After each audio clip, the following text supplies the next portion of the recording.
Hello students, this is BS academy classes presented by Sandeep. आज के इस वीडियो में सीबीएसई यूजीसी नेट का एक पेपर और सॉल्व करेंगे हम। और सीबीएसई यूजीसी नेट के काफी वीडियो हम बीएस एकेडमी चैनल पे अपलोड कर चुके हैं, आप लोग उनको चेक कर सकते हैं। तो जो स्टूडेंट्स मेरे वीडियो पहली बार देख रहे हैं, I give my small introduction. मेरा नाम संदीप है, मैंने एमटेक किया कंप्यूटर साइंस से। उसके बाद मेरे पास वर्क एक्सपीरियंस है सॉफ्टवेयर इंजीनियर, और मैं CSIR exam as a JRF qualified हूँ इन इंजीनियरिंग साइंस स्ट्रीम। मैंने CBSE UGC NET as JRF qualified किया है 3 times, and right now I am working as a research scientist post. इस video में हम paper number 1 को solve करेंगे, और ये पेपर नंबर 1 जो हम करेंगे वो जून 2014 एंड दिसंबर 2014 के क्वेश्चन को सोल्व करेंगे। तो स्टूडेंट्स, मैंने क्या किया है, दोनों मतलब क्योंकि एक साल में 2 बार यूजीसी नेट होता है, तो दोनों बार के मैंने एक ही वीडियो में अपलोड कर दिए हैं। ओके स्टूडेंट्स, तो आप उन लोग उस वीडियो को चेक, क्वेश्चन पेपर को चेक कर सकते हैं, उनके आंसर देख सकते हैं। तो देखिए, इस पार्ट में हम केवल टीचिंग एप्टीट्यूड के पार्ट को सॉल्व करेंगे। मैं पहले भी आईसीटी, डीआई यानी डेटा इंटरप्रिटेशन, आपका कम्युनिकेशंस पार्ट और रीजनिंग पार्ट हम अपलोड कर चुके हैं, और अब हमने टीचिंग एप्टीट्यूड के पार्ट को अपलोड करना स्टार्ट कर दिया है। अभी हमारा आरएम रह गया, यानी रिसर्च मेथोडोलॉजी रह गया, उसको हम थोड़े दिनों में उसको भी अपलोड कर देंगे। ओके स्टूडेंट्स, तो आपके सामने क्वेश्चन नंबर 1। तो देखिए, पहले मैं इंग्लिश में बोलूंगा, फिर बाद में हिंदी में। और देखिए, टीचिंग एप्टीट्यूड का पार्ट जो है वो बहुत सिंपल आता है, मैंने स्टूडेंट्स को पहले ही बताया था। तो टीचिंग एप्टीट्यूड के पार्ट में जो हमारा एक्सपीरियंस रहा है एज अ स्कॉलर और as a student, as a हम जब कॉलेज स्टूडेंट्स थे, तो उसमें और जो टीचर ने हमारे साथ जो बिहेव किया या हमने क्लासरूम में कैसा बिहेव किया, उसके आपकी अंडरस्टैंडिंग के ऊपर एक क्वेश्चन है। तो जो देखिए, जो उसमें आंसर होता है, our answer should be very relevant, our answer should be very relevant to the present time, okay, in the present time। तो उसके रिलेवेंट को कैसे चेक करना है वो हम देखते हैं। तो पहले question number 1, which one of the following is considered a sign of motivated teaching। यानी इनमें से 4 ऑप्शन में से आप किसको एक ऐसा पॉइंट बताओगे कि स्टूडेंट्स के अंदर मोटिवेटेड हो रहे हैं पढ़ने के प्रति। ओके, तो देखिए, अगर स्टूडेंट आस्किंग क्वेश्चन, यानी क्लास रूम के अंदर स्टूडेंट्स क्वेश्चन को आस्क करें, टीचर से कोई क्वेश्चंस पूछे, या फिर maximum attendance of the students, classroom में जो हमारी अटेंडेंस है वो बहुत मैक्सिमम हो क्लासरूम के अंदर। Pin drop silence in the classroom, class के अंदर एकदम पिन ड्रॉप साइलेंस, यानी एकदम भी कोई भी किसी भी तरह की कोई आवाज ना हो रही हो। डी, स्टूडेंट्स टेकिंग नोट्स, यानी स्टूडेंट्स अपनी क्लासरूम या अपनी क्लासरूम नोटबुक के अंदर नोट्स लिख रहे हैं जो स्टूडेंट्स टीचर उनको पढ़ा रहा है। तो देखिए, आप इसमें सबसे रिलेवेंट आंसर आप किसको बताएंगे।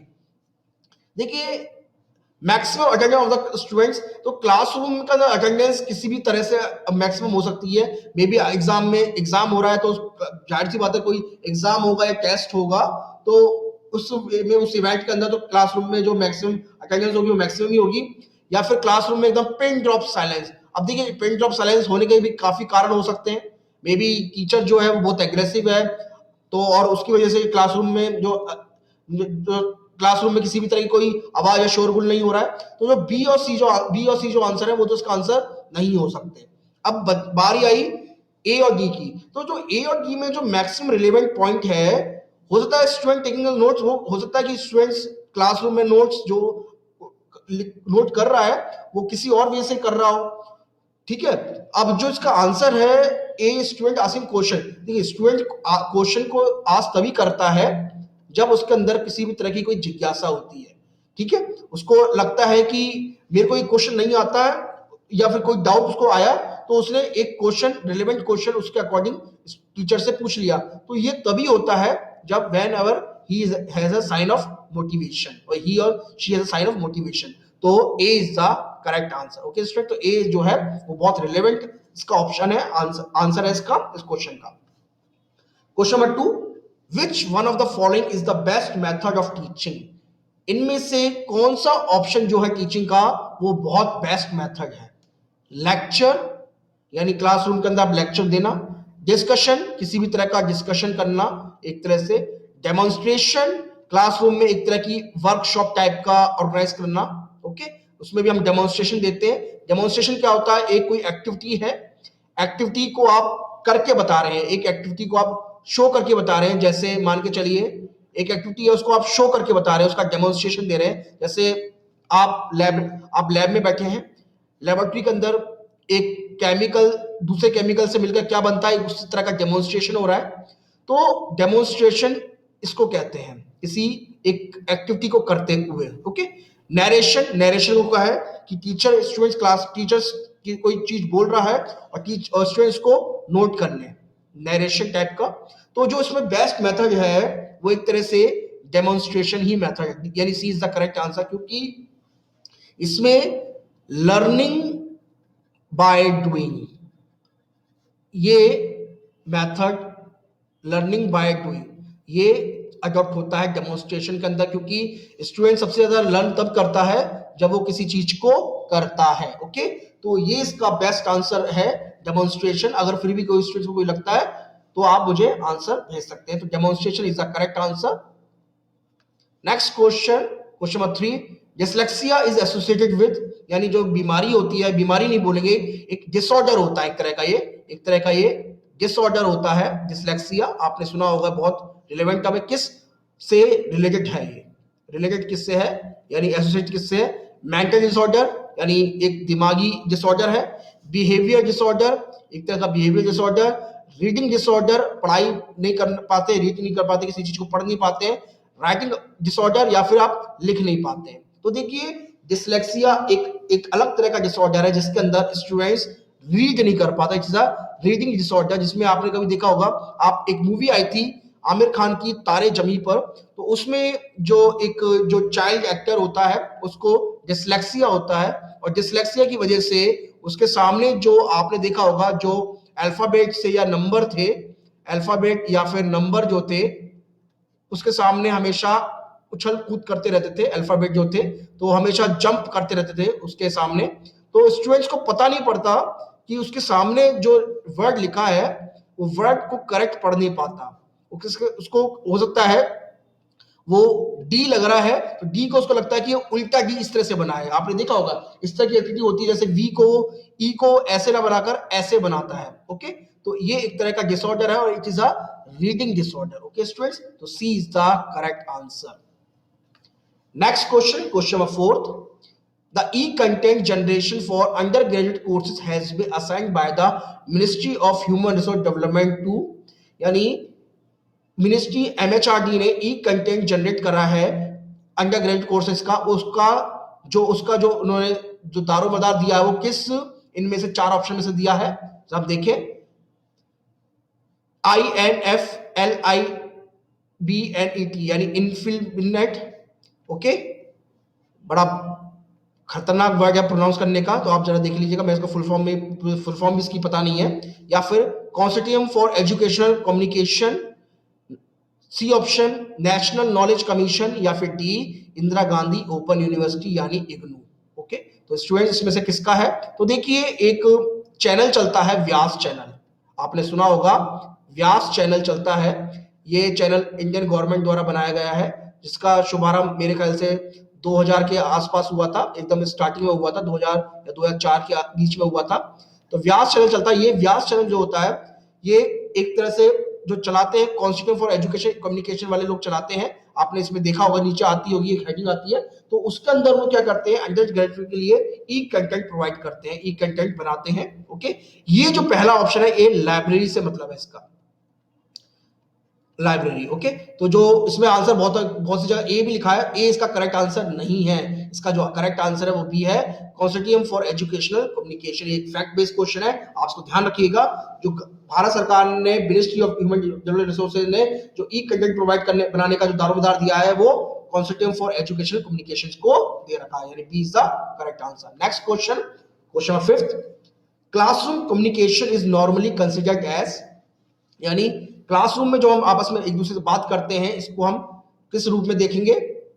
इफेक्टिव, कॉग्निटिव, अफेक्टिव, या फिर सेलेक्टिव। देखिए, कॉग्निटिव क्या होता है? कॉग्निटिव जब हम एक दूसरे से वार्तालाप करते हैं, वन टू आप जब one to face to face किसी से बात करते हैं, या किसी भी तरह का कम्युनिकेशन होता है, आप उस कम्युनिकेशन में आप अपने को कोई चीज कोई पता नहीं होती, तो आप एज अ एक्सपीरियंस आपका कोई बढ़ता है, उस एक्सपीरियंस से आपने कोई पास में कोई चीज कोई गलती कर दी है या फिर आपके सामने कोई गलत किया होगा, तो उसके बारे में आपको पता पड़ता है कि पास में मैंने ये चीज गलती कर दी थी, तो ऐसे फ्यूचर में मैं इस तरह से सुधार सकता हूँ।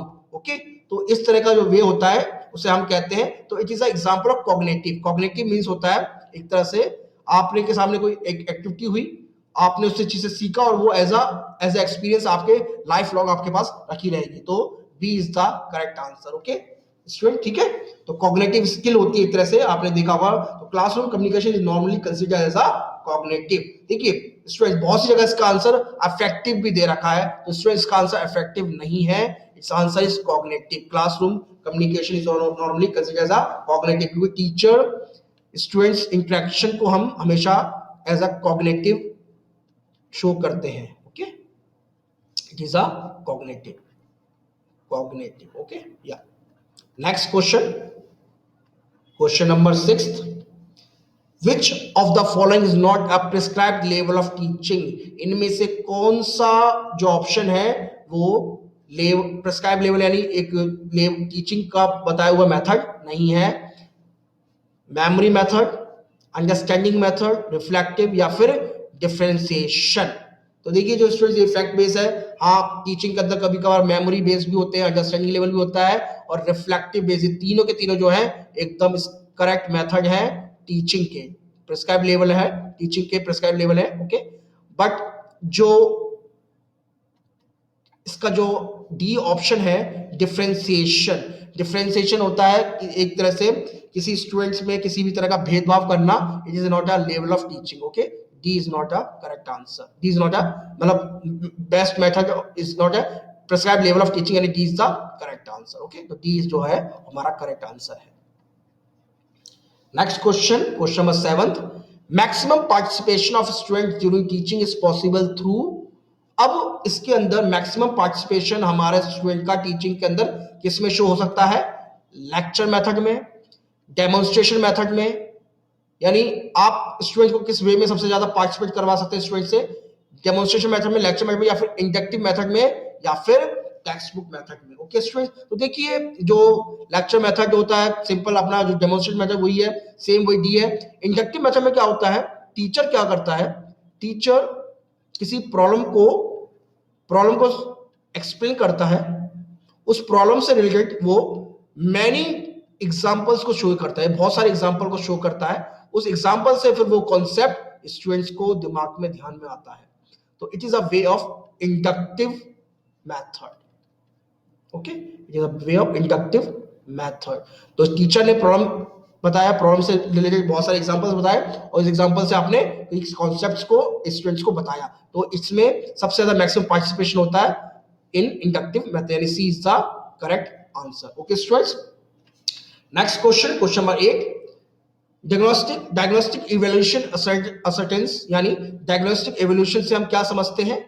Student performance at the beginning of instructions, यानी स्टूडेंट्स के परफॉर्मेंस को हमें मेजर करना है पहले एकदम बिगिनिंग में, एकदम इनिशियल लेवल पर। Learning progress and failure during instruction, learning progress यानी वो कितना प्रोग्रेस कर रहा है, कितना फेल हो रहा है।